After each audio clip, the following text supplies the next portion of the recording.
కుటుంబాల్లో ఆ భర్త ముసలి వాళ్ళకి మొట్టమొదటి చిన్న వయసున్న పురుషులకి ఇచ్చి చేశారు.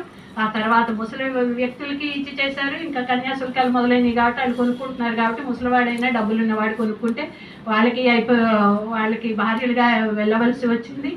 వాళ్ళు ముసలివాళ్ళు కాబట్టి తొందరగా చచ్చిపోతే వీళ్ళు విధవల్లాగా అయిపోయి విధవల్లాగా ఉండి ఆ విధవల జీవితాలు ఎంత ఘోరంగా అయిపోయినాయి అంటే ఒక వ్యక్తురాలయ్యే వయసు వచ్చేలోపే విధవ అయిపోయేవాళ్ళు.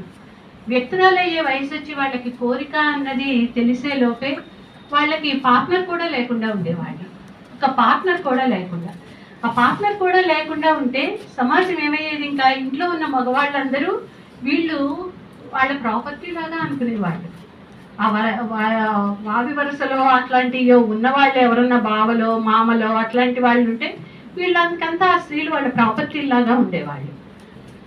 ఆ ప్రాపర్టీలో ఆ వావి వరుసలు లేని క్రమాల్లో వాటిల్లో కూడా పిల్లలు ఎవరన్నా పుడితే వీళ్ళ పరువుకి భంగం కలుగుతుంది అని వాళ్ళని ఇంట్లో నుంచి తరిమి వేసేవాళ్ళు. వాళ్ళందరూ ఎక్కడ చేరేవాళ్ళు? బృందావనం అని చెప్పి అక్కడ విధవలందరూ అక్కడ చేరేవాళ్ళు. అక్కడ ఉండేవాళ్ళు. బృందావనాన్ని గొప్పగా చెప్పుకుంటూ ఉంటాం. బృందావనంలో ఎంతమంది విధవలు ఎలా ఉంటున్నారు, ఎలాంటి జీవితాలు గడిపారు, ఇంట్లో నుంచి గెంటివేయబడ్డ వాళ్ళు, ఏ పరిస్థితుల్లో వాళ్ళని విధవలుగా అవ్వటానికి వాళ్ళంత కారణం, విధవలుగా అయిన తర్వాత వాళ్ళ జీవితాలు అంత దుర్భరం కావటానికి ఎవరు కారణం?